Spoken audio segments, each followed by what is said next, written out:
Hi guys. आज जैसा discuss किया था स्किपर लिमिटेड को पूरा एनालाइज करते हैं, बिज़नेस समझते हैं क्या है। और मुझे पर्टिकुलरली ये बिज़नेस पसंद है। यूजुअली मुझे ईपीसी का काम इतना अच्छा नहीं लगता है, बहुत ज़्यादा अच्छा नहीं लगता है। ये इंफ्रा ईपीसी में है, पावर जैसे ट्रांसमिशन एंड डिस्ट्रीब्यूशन वाले सेगमेंट में है, पूरा समझाएंगे बिजनेस मॉडल। लेकिन यूजुअली मुझे इतना अच्छा नहीं लगता है। मैं इस कंपनी को यहाँ पे इसीलिए इतना डिस्कस कर रहा हूँ बिकॉज मैंने काफ़ी सारी वीडियोस में बोलता आ रहा हूँ कि ट्रांसमिशन और डिस्ट्रीब्यूशन सेगमेंट में बहुत ज़्यादा टेलविंड है, पूरा गवर्नमेंट का पैसा वहाँ पे जा रहा है। आपने अगर अभी जो सेंट्रल इलेक्ट्रिसिटी अथॉरिटी का एनईपी आया था, not national education plan, national education policy नहीं, नेशनल इलेक्ट्रिसिटी प्लान जो एनईपी अभी आया था, उसमें भी यही बात उन्होंने करी थी। वो एक्सपेक्ट कर रहे हैं, जो सीईए है, अथॉरिटी है जो, वो एक्सपेक्ट कर रही है कि 9.15 लाख करोड़ का एक इंफ्रास्ट्रक्चर में पुश आएगा ट्रांसमिशन एंड डिस्ट्रीब्यूशन में। उसमें भी बहुत सारी चीज़ें होती हैं। ट्रांसमिशन एंड डिस्ट्रीब्यूशन में आपके सब स्टेशंस आते हैं, केबलिंग उसमें आती है, जो कंडक्टर्स ऊपर से जाते हैं। फिर उसमें ट्रांसमिशन टावर्स आते हैं, पोल्स आते हैं, मोनोपोल्स है, लैटिस टावर स्ट्रक्चर है, बहुत सारी चीज़ें उसमें आती हैं ट्रांसमिशन एंड डिस्ट्रीब्यूशन में। क्यों ये इंपॉर्टेंट है? ये इसीलिए इंपॉर्टेंट है बिकॉज पीक डिमांड अगर आप इलेक्ट्रिसिटी की देखेंगे तो वो every year that is increasing. और अभी जाके वो 2032 तक, कहना ये है सीईए का कि 32, I think I have written it somewhere down here, 30 to 35% है, पढ़ा भी है मैंने उसके बारे में, कि इंटर स्टेट ट्रांसमिशन इंफ्रास्ट्रक्चर में 30% का एक ग्रोथ आएगा 2032 तक। सो ऑलरेडी एक हाई एलिवेटेड बेस है आपका, बिकॉज ट्रांसमिशन इंफ्रास्ट्रक्चर इंडिया का ऐसा कोई वीक नहीं है, लेकिन उसको भी अपग्रेड करना है बिकॉज इलेक्ट्रिसिटी की डिमांड बढ़ती जा रही है, more so with these data centres coming in. और आजकल तो हर किसी को इलेक्ट्रिसिटी चाहिए ना, एसी चलाना है आपको, आपको फैक्ट्रीज मैन्युफैक्चरिंग चलानी, अपना पूरा इंडस्ट्रीज़ को चलाना है। घर में भी आप देखेंगे पावर कंजम्पशन पर कैपिटा आपका बढ़ रहा है, और अभी तो वैसे भी जो डेवलप्ड इकोनॉमीज़ हैं उनसे काफ़ी पीछे हैं हम।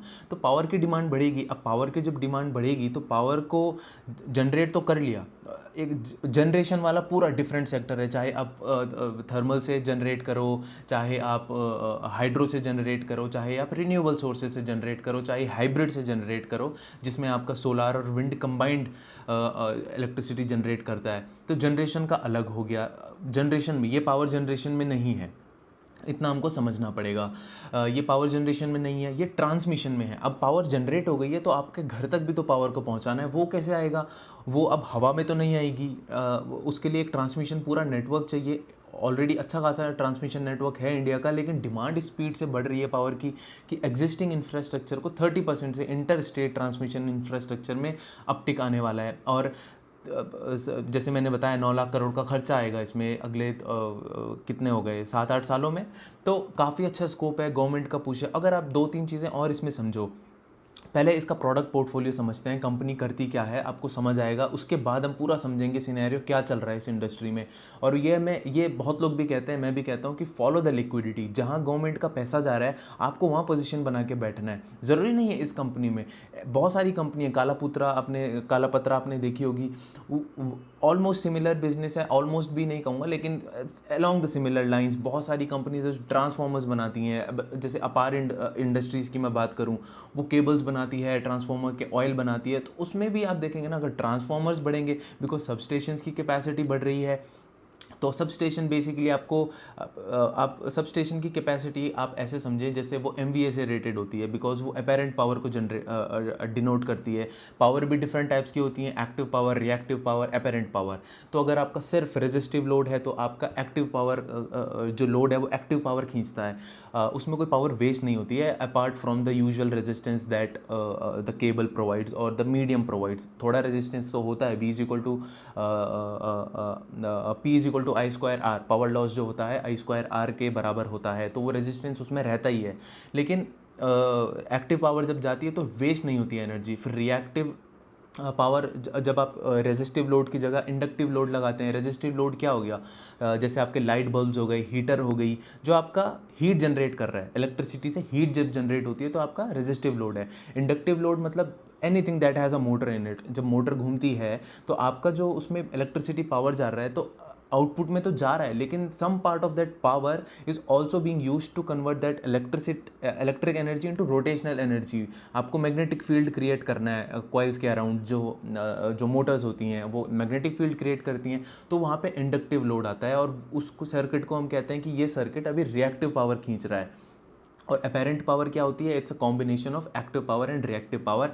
जैसे कॉलेज में थे फर्स्ट ईयर के सेमेस्टर में, आई थिंक फर्स्ट सेमेस्टर में इलेक्ट्रिकल्स पढ़ी है हमने, because I am an electronics engineer. Electrical नहीं, लेकिन पढ़ना फर्स्ट सेम में कोर सिलेबस होता है। तो उसमें एक एग्जांपल दिया करते थे कि जैसे बियर का ग्लास है, तो उसमें थोड़ा बियर होता है, थोड़ा फोम होता है। तो एक्टिव पावर है आपकी जो लिक्विड बियर है जो आप पियेंगे, और रिएक्टिव पावर है जो आपका वेस्ट है, जो आप फोम आता है उसके ऊपर से, वो आप नहीं पियेंगे। और अपेरेंट पावर है आपका लिक्विड बियर प्लस फोम। तो आपको इस हिसाब से समझना है। तो थोड़ा हम डाइवर्ट हो गए, लेकिन हाँ, ट्रांसफॉर्मर बना रही हैं आपको, उस कंपनी में भी आपको कोई अच्छी कंपनी लगती है तो आप उसमें जा सकते हैं। सबको आगे बहुत डिफरेंट कंपनीज इस सेक्टर में मैं डिस्कस करूंगा, लेकिन इसका प्रोडक्ट पोर्टफोलियो आप समझो कैसा है।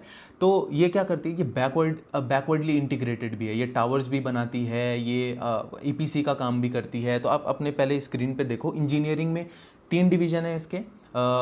सबसे 4 हैं वैसे तो, लेकिन चौथा अभी इतना कोई, सॉरी 3 डिवीज़न है, चौथा तो अदर्स वाले एक्सपोर्ट वगैरह में आ गया।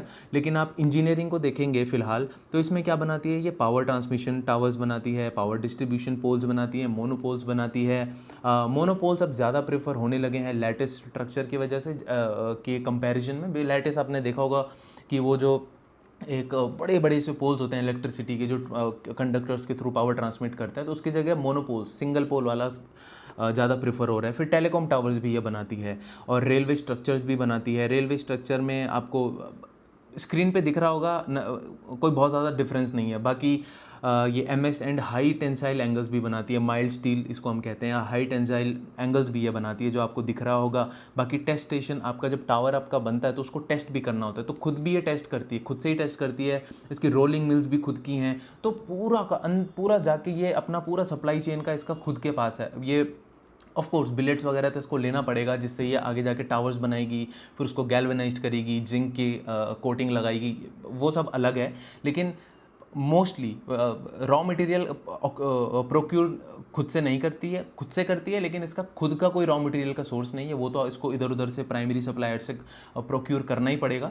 लेकिन टेस्ट का खुद करती है, रोलिंग मिल्स इसकी खुद है, और जहाँ से मेटल प्रोसेस होता है आपका टावर्स बनने के लिए, और टावर्स खुद बनाती है। और इससे भी ज़्यादा आगे भी जाती है, ये करती उन टावर्स का ईपीसी का काम भी लेती है। मतलब आपको अगर टावर खड़े करने हैं, चाहे वो टेलीकॉम हो, चाहे वो लेटिस हो, चाहे वो मोनोपोल्स हों, ये चाहे वो इलेक्ट्रिसिटी के टावर्स हों, बिकॉज ट्रांसमिशन में जब इतना खर्चा कर ही रही है गवर्नमेंट, तो why shouldn't we choose a company that is also into EPC. जब ये ईपीसी का काम लेगी तो इसके टावर्स के लिए भी ऑर्डर मिल जाएगा, तो ये अच्छी बात है इस कंपनी की। बाकी फास्टनर एंड टावर एक्सेसरीज भी बनाती है। तो पूरा इंटीग्रेटेड है, बैक एंड से लेके फ्रंट एंड तक पूरा इंटीग्रेटेड है कंपनी। फिर इसका दूसरा जो सेगमेंट आता है, इसने टावर्स वगैरह तो बना दिए, अब उन टावर्स को बेचना एक तो ठीक है, एक तो इसको ईपीसी कॉन्ट्रैक्टर्स को ही बेचेगी, जैसे एक्सपोर्ट में बेचती है, और यूटिलिटी कंपनीज को इसने बेच दिया। लेकिन खुद भी ईपीसी का काम करती है, तो ईपीसी का ऑर्डर जब ये लेगी तो अपने टावर से यूज़ करेगी इंफ्रास्ट्रक्चर को खड़ा करने में। तो इंफ्रास्ट्रक्चर में देखो, ट्रांसमिशन लाइन का ईपीसी करती है ये, टेलीकॉम ईपीसी करती है, और कोटिंग्स का काम करती है, और वाटर ईपीसी करती है। और वाटर में आप देखेंगे ना, वाटर मैनेजमेंट का आगे बहुत ज़्यादा अच्छा ग्रोथ है, तो उस हिसाब से भी आपको ये देखना है कि कैसे ये सेगमेंट प्ले आउट होगा। थर्ड इसका पॉलीमर वाला सेगमेंट है, पाइप्स जिसमें ये बनाते हैं पीवीसी रेजिन्स को लेके, तो वो अभी छोटा ही है, इतना कोई बहुत बड़ा डिवीज़न नहीं है उसका। और क्रिस गेल और एम एस धोनी इसके पाइप वाले सेगमेंट के ब्रांड एम्बेसडर हैं, बिकॉज एम एस धोनी को वैसे भी स्कीपर कहा जाता है, और कंपनी का नाम भी स्कीपर है, सो वाई नॉट।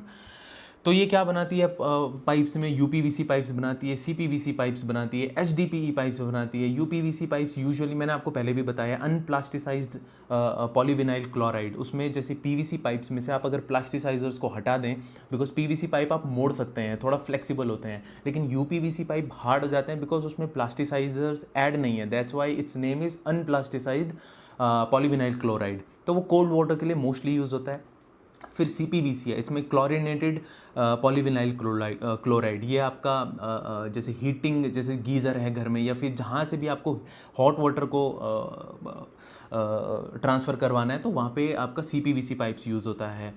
एस्ट्रल, वीनस, ये सब आपने सुना होगा। CPVC में अच्छा डिवीज़न है। यूजुअली ये क्या करते थे, जो ल्यूब्रिजॉल है वहाँ से अपना रेजिन्स उठाते थे, रॉ मटेरियल CPVC उठाते थे और फिर CPVC कंपाउंड उठाते थे और पाइप्स बनाते थे। HDPE पाइप्स क्या यूज़ होते हैं, जैसे जल जीवन मिशन है, आपको म्यूनिसिपैलिटीज़, बिल्डिंग्स में जैसे वाटर सप्लाई करनी है तो वहाँ पे आपका HDPE पाइप्स यूज़ होता है, हाई डेंसिटी पॉलीइथाइलिन पाइप्स। तो ये और बाकी फिटिंग्स भी ये बनाती है। तो प्रोडक्ट पोर्टफोलियो आप समझ गए कि क्या है। आई होप आप समझ गए हो कि क्या है, बिकॉज इससे ज़्यादा क्लियर मैं क्या ही समझा सकता हूँ। अब इसका हम रिजल्ट देख लेते हैं, फिर बाकी बात करेंगे कि मुझे क्यों इंटरेस्टिंग लगती है कंपनी। रिजल्ट ये देखो, कंपनी बहुत टाइम से कह रही है, पिछले साल से कह रही है कि हम 25% ग्रो करेंगे every year for the next 3-4 years. तो 25% का कैगर करेंगे, मतलब पिछले साल 25% ग्रो किया तो उस ग्रोथ वाले, उस बढ़े हुए बेस पे फिर 25% ग्रो करेगा, फिर उस बढ़े हुए फेस पे फिर 25% ग्रो करेगा बेस पे।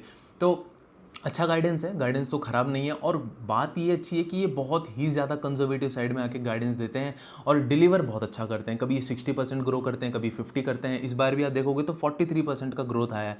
अपनी स्क्रीन्स पे आप देखेंगे तो रेवेन्यू अगर आप देखो यहाँ पे YOY का चेंज देखो 43% का आया है। गाइडेंस है कितनी, 23 की, 25 की। तो अच्छी बात है, ओवर डिलीवर कर रहा है कंपनी।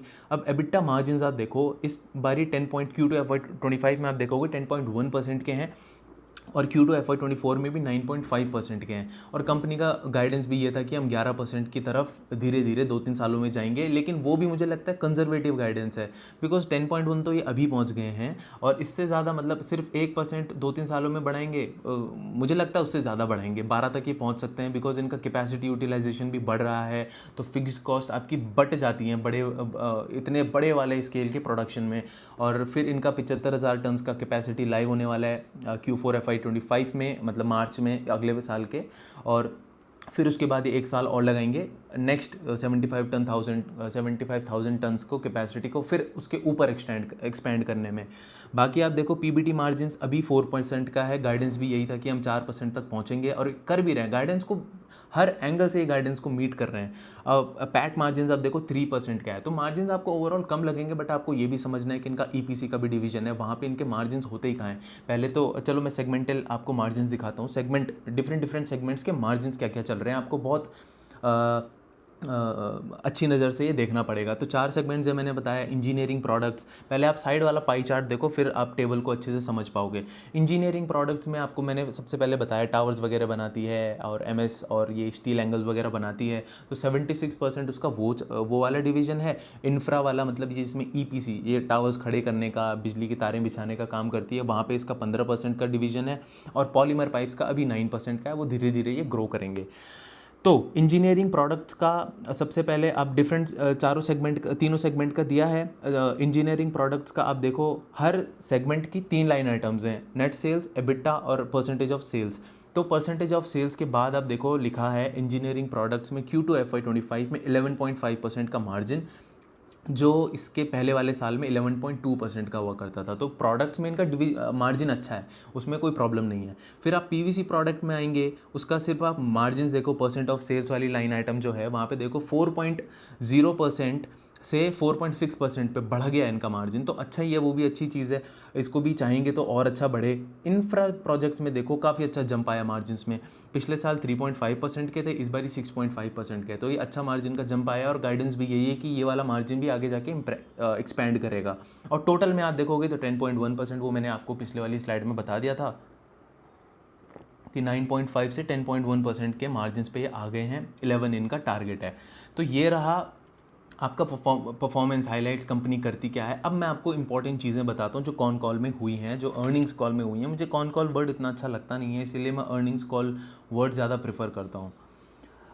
अब हम बात करते हैं कि इनका जैसे 2-3 चीज़ें आपको इसमें समझनी है कि यूजुअली जो traditional source of electricity generation है, थर्मल है, कोल फायर्ड है, थर्मली हो गया और हाइड्रो है। और जहाँ से भी जो पुराने सोर्सेस थे, सोलार, विंड, ये सब हटा के, तो उनका प्लांट लोड फैक्टर ठीक हुआ करता था, 80% का अराउंड हुआ करता था। इसका मतलब क्या, क्या आपका अगर 80 गीगावाट का लेट्स से कोई बहुत बड़ा हाइड्रो प्लांट है, आपका डैम है और वहाँ से हाइड्रो पावर जनरेट हो रही है, बहुत ही बड़ा है, लेट्स से वो 80 गीगावाट का पावर जनरेशन कैपेसिटी है उस डैम की, उस प्लांट की, उस हाइड्रो पावर प्लांट की, तो आपका यहाँ पे 80% का मैंने बताया प्लांट लोड फैक्टर होता था। लेकिन आपको उस जो पावर 80 गीगावाट का जनरेट कर रहा है उसको इवैक्यूएट करना है, और इवैक्यूएट करके कहाँ लेके जाना है, ग्रिड पे कनेक्ट करना है। बिकॉज पावर जनरेट अगर करेंगे तो आइसोलेशन में करके क्या फ़ायदा, उसको ग्रिड पे कनेक्ट करना है, फिर ग्रिड से आपके घर पे जाएगी। तो अगर 80 गीगावाट की वो पावर जनरेट कर रहा है तो आपको ट्रांसमिशन जो सिस्टम है जो उस पावर को लेके जाएगा ग्रिड तक, वो उसकी कैपेबिलिटी, उसकी कैपेसिटी आप कह ले, वो 100 गीगावाट्स की होनी चाहिए। बिकॉज अगर वो भी 80 गीगावाट्स का ट्रांसमिशन की कैपेसिटी है तो वो 80 गीगा 100 उनका प्लांट लोड फैक्टर, आप एफिशिएंसी कह सकते हैं, कैपेसिटी आप कह सकते हैं कि वो अगर आपने 80 का ही ट्रांसमिशन का इंफ्रास्ट्रक्चर बनाया जो खींच के एनर्जी इलेक्ट्रिसिटी लेके जाएगा ग्रिड तक, तो वो सारी 80 गीगावाट को नहीं कर पाएगा। वो ट्रांसमिशन आपका सिस्टम को जो इंफ्रास्ट्रक्चर है वो आपको ओरिजिनल कैपेसिटी जो जनरेट हो रही है उससे थोड़ा ज़्यादा ही करना पड़ता है, 20% ज़्यादा ही करना पड़ता है। तो आप देखेंगे 20-25% ज़्यादा ही आपने किया। अगर 80 गीगावाट जनरेट हो रही है, फिर से समझो अगर कंफ्यूज हो गए हो, अगर 80 गीगावाट जनरेट हो रही है किसी पावर प्लांट से, तो उसको ग्रिड तक लेके जाने के लिए ट्रांसमिशन इंफ्रास्ट्रक्चर, ये पोल्स वगैरह, ये 80 गीगावाट के नहीं, इनको ज़्यादा गीगावाट का होना पड़ेगा ताकि सारी की सारी एनर्जी इवैक्यूएट हो पाए, पावर इवैक्यूएट हो पाए। लेकिन रिन्यूएबल के केस में क्या है, बिकॉज वहाँ हाई, अब तो वहाँ पे हाई वोल्टेज डीसी का भी यूज़ होता है इलेक्ट्रिसिटी को ट्रांसमिट करने के लिए, ताकि आपका राइट ऑफ वे जैसे होता है ना, राइट ऑफ वे में बहुत दिक्कतें आती हैं कि आपको यहाँ से पूरा आपको राइट ऑफ वे क्लियर करना पड़ता है ट्रांसमिशन के लिए। फिर लोग आते हैं वहाँ पे, अरे हमारे छत के ऊपर से नहीं जाना चाहिए, हमारे खेतों के ऊपर से नहीं जाना चाहिए तारें, तो राइट ऑफ वे को क्लियर करने में बहुत दिक्कतें होती हैं। एचडीवीसी का HVDC high voltage direct current lines उसको कैटर करती हैं, जल्दी ट्रांसमिट करती हैं, एफिशिएंसी ज़्यादा होती है। तो आप रिन्यूएबल के केस में ना प्लांट लोड फैक्टर अब तो थोड़ा थोड़ा बढ़ गया है, लेकिन पहले ये 20-25 हुआ करता था, अभी आई थिंक 40-45% हो गया है। इसका मतलब क्या, जैसे मैंने आपको बताया 80 गीगावाट अगर आपका हाइड्रो वाला जो ट्रेडिशनल पुराने जो सोर्सेज है पावर जनरेशन के, अगर वो 80 गीगावाट जनरेट कर रहा है तो आपको ट्रांसमिशन इंफ्रास्ट्रक्चर चाहिए 100 गीगावाट का। लेकिन सेम अगर 80 गीगावाट कोई बहुत ही ज़्यादा बड़ा कोई लेट्स से सोलार प्लांट है, वो 80 गीगावाट की, इतना भी तो है नहीं इंडिया में, लेकिन मैं चलो क्यूमुलेटिव मान लूँ, बहुत सारे सोलर प्लांट्स हैं वो क्यूमुलेटिव पावर जनरेट कर रहे हैं एक 80 गीगावाट की, तो आपको कम से कम ट्रांसमिशन इंफ्रास्ट्रक्चर जो चाहिए उस केस में 100 गीगावाट से आपका नहीं होगा। उस केस में आपको 300-400-500 गीगावाट का ट्रांसमिशन इंफ्रास्ट्रक्चर चाहिए, depending on your plant load factor. तो बहुत 20-25% का था पहले, अब थोड़ा बढ़ गया है। और आप अगर सोलार को और विंड को कंबाइन कर दें, हाइब्रिड सोर्स अगर आप यूज़ करें पावर जनरेट करने के लिए, तो पीएलएफ थोड़ा और इम्प्रूव हो जाता है, जो हम प्लांट लोड फैक्टर कहते हैं। तो अब आप ये चीज़ समझो कि ट्रांसमिशन में कितना ज़्यादा जंप आने वाला है, बिकॉज सिर्फ ट्रेडिशनल सोर्सेज से अब हम इलेक्ट्रिसिटी जनरेट नहीं कर रहे हैं, वो ज़माना चला गया, बिकॉज सोलार बहुत अच्छे से पिकअप हो चुका है और आगे जाके तो और ज़्यादा होगा। 500 गीगावाट तो हमको सिर्फ रिन्यूएबल सोर्सेज से जनरेट करना है 2030 तक। तो रिन्यूएबल सोर्सेज से एनर्जी को, पावर को इवैक्यूएट करने के लिए बहुत ही ज़्यादा मैग्नीट्यूड पे हमको ट्रांसमिशन इंफ्रास्ट्रक्चर चाहिए, और वो भी हाई वोल्टेज का। तो ये कंपनी की स्पेशलिटी यही है।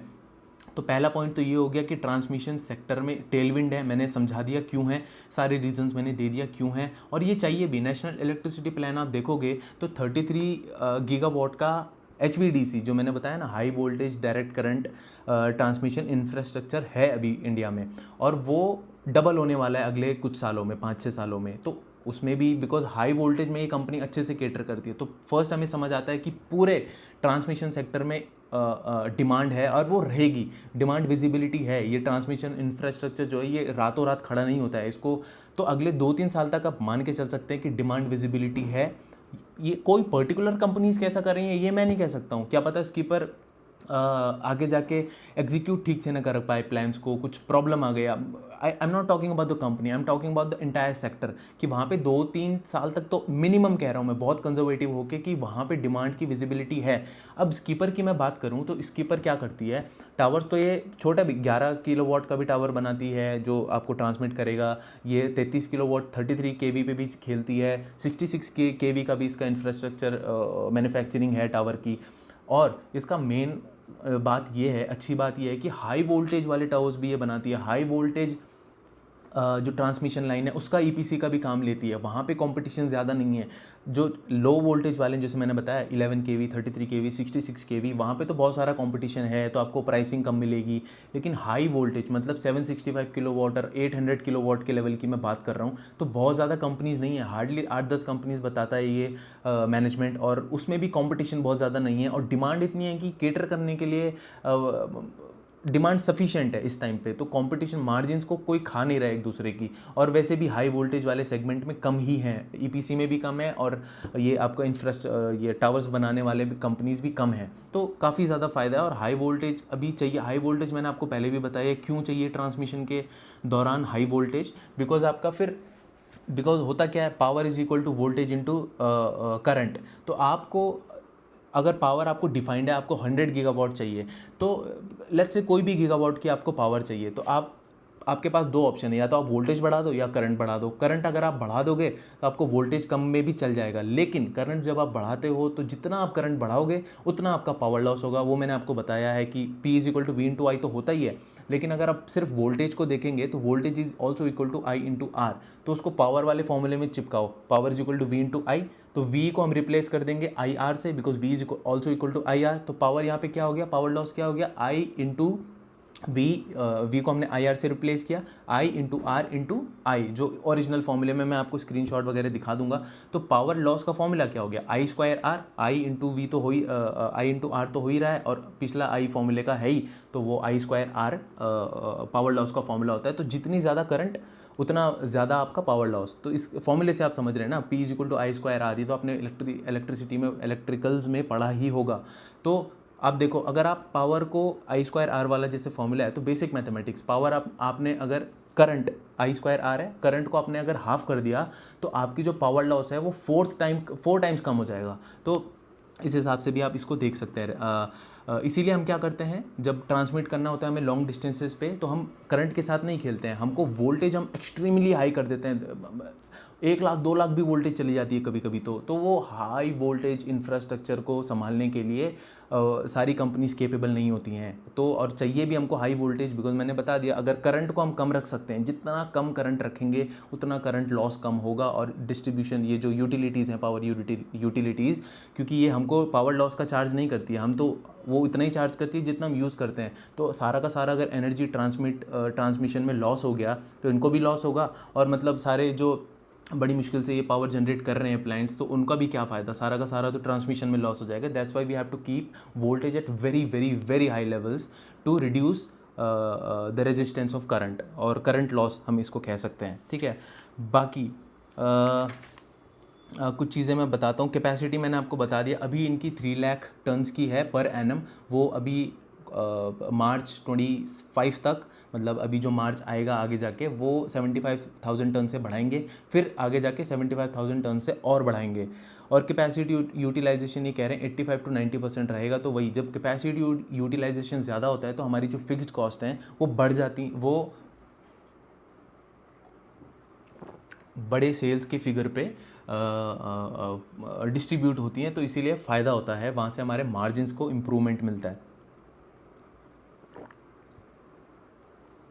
ओके, वर्किंग कैपिटल अब थोड़ा बहुत मैं इसके एक्सपोर्ट्स की पहले बात करता हूँ, फिर रिस्क वगैरह की बात करूँगा। उससे भी पहले पॉलीमर वाले सेक्शन में हम बात करते हैं। पॉलीमर वाला सेक्शन अभी अच्छा नहीं कर रहा है, बिकॉज एक तो डी स्टॉकिंग चल रही है, because of the raw material prices. मैंने आपको केबल्स एंड वायर्स के केस में भी ये चीज़ बताई थी कि जब कॉपर एंड एल्यूमिनियम के जो प्राइसेस हैं वो सिग्निफिकेंट वोलेटिलिटी से गो थ्रू करते हैं, तो उस टाइम पे डीस्टॉकिंग चलती है। बिकॉज अपना जो आपका जो रिटेलर है जिसको जाके आपको बेचना है, जो फिर एंड कंज्यूमर को जाके बेचेगा, वो वेट करता है कि यार स्टेबल होके जाए प्राइस, कि कहीं मैं अगर बढ़े हुए दाम में इन्वेंट्री खरीदूँ तो मेरा तो नुकसान हो जाएगा, मेरे को सस्ते में बेचना पड़ेगा, तो वो वेट करते हैं।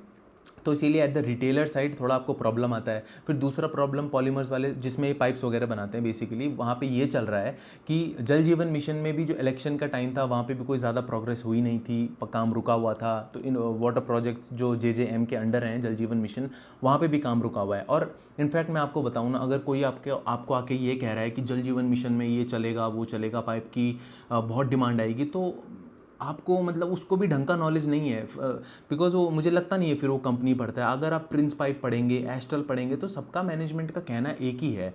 सुप्रीम को अगर आप पढ़ेंगे, सबका यही चीज़ कहना है कि हो गया भाई, जल जीवन मिशन जितना करना था हो गया, वो लास्ट लेग में है, वहाँ से कोई बहुत ज़्यादा डिमांड आने भी नहीं वाली है।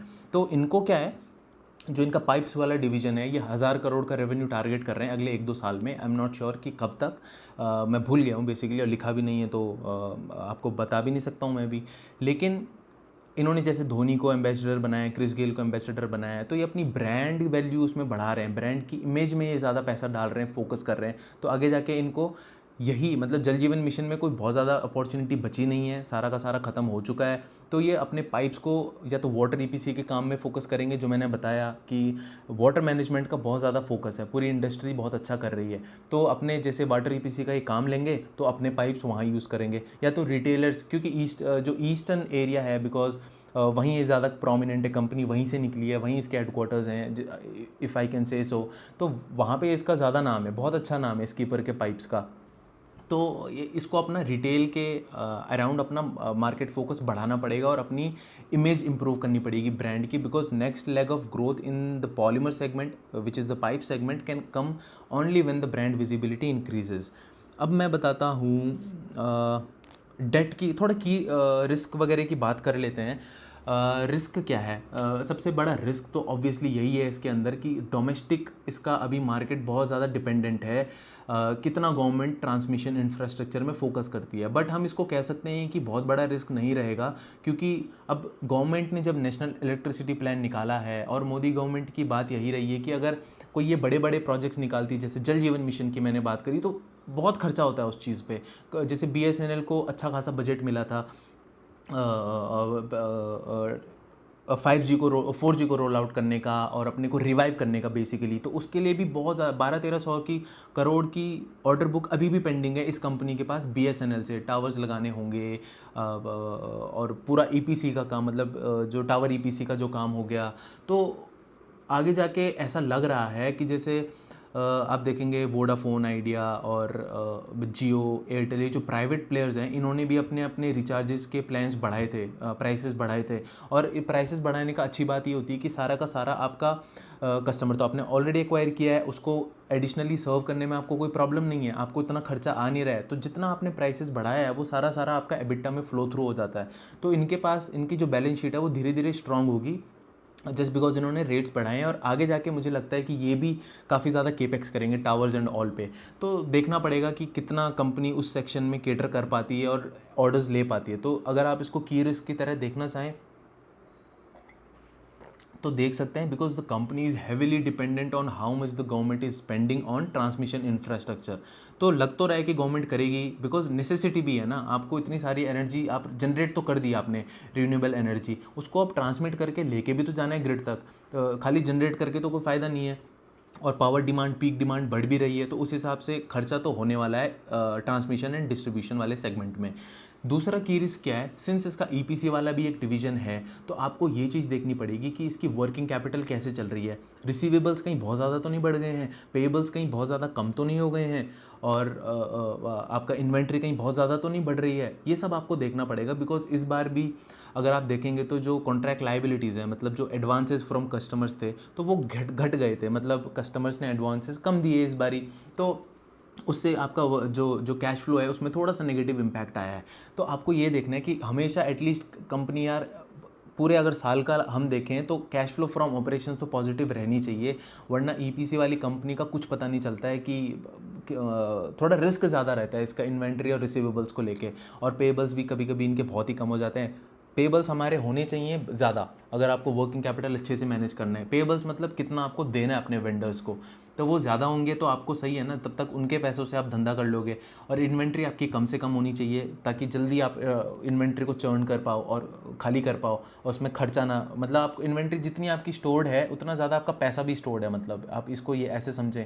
और रिसीवेबल जितना आपका ज़्यादा है उतना आपके लिए अच्छा है, सॉरी जितना रिसीवेबल्स कम है उतना आपके लिए अच्छा है। रिसीवेबल्स मतलब कस्टमर्स ने आपको कितना पैसा देना है, तो वो अगर बढ़ता रहा बढ़ता रहा बढ़ता रहा, मतलब आप उधार में धंधा कर रहे हैं, आप उन्हें उधार दिया है कस्टमर्स को, और कल को वो वापस करे ना करे, कोई श्योरिटी तो नहीं है, तो इसीलिए रिस्क बढ़ जाता है ईपीसी वाली कंपनीज़ में। इसीलिए आपको ये चीज़ भी, बैलेंस शीट भी और कैश फ्लो भी इसका देख के चलना है, इग्नोर नहीं करना है। बहुत लोग होते हैं वो आके खाली नंबर्स देख के चले जाते हैं, बोल के चले जाते हैं, बोलते हैं ये अच्छा कर रही है, ग्रोथ अच्छा कर रही है।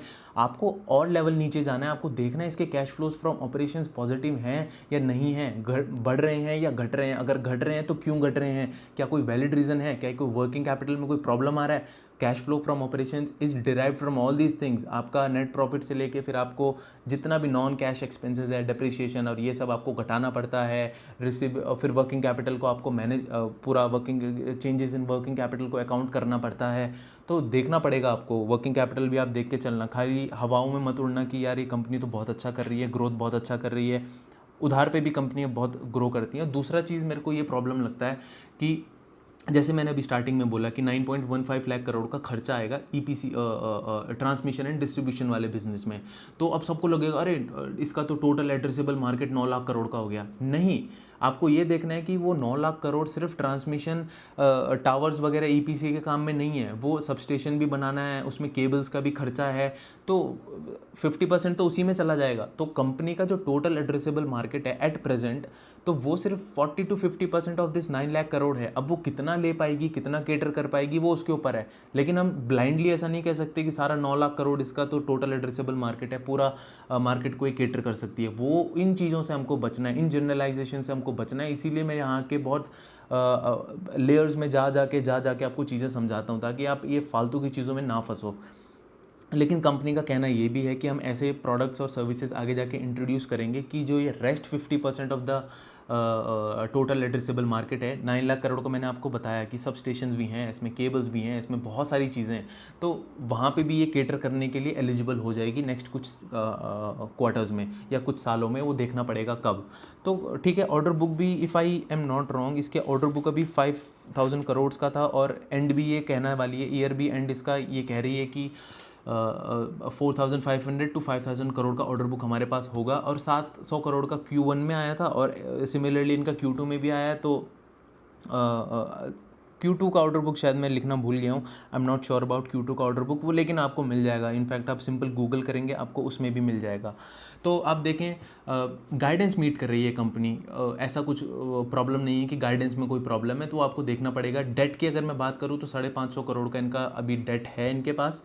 अगर मैं नेट की बात करूं तो आपको देखना पड़ेगा कि किस हिसाब से, बिकॉज इनका 3,500 का टॉप लाइन भी है, तो डेट अभी तो लग रहा है मैनेजेबल है। बट इनके प्लान्स आगे केपेक्स के बहुत ज़्यादा हैं, बिकॉज ऑब्वियसली अगर ये केपेक्स नहीं करेंगे तो ये जो इनका टोटल एड्रेसेबल मार्केट है उसको भी केटर कैसे कर पाएंगे जब इनकी कैपेबिलिटीज़ नहीं है। तो आगे जाके मुझे लगता है डेट को भी हमको एक बहुत शार्प आई से देखना पड़ेगा कि ऐसा कुछ लेवल से ऊपर ना चले जाए कि भाई उसमें दिक्कत आ जाए, बिकॉज उन्होंने 200 करोड़ का राइट्स इशू भी किया था, इक्विटी भी आगे जाके और डाइल्यूट ना करें, वो सब चीज़ें आपको देखनी पड़ेंगी। मतलब मैं यहाँ के सारी चीज़ें ऑब्वियसली कवर नहीं कर पाऊँगा, बिकॉज आधे घंटे की वीडियो बनानी होती है।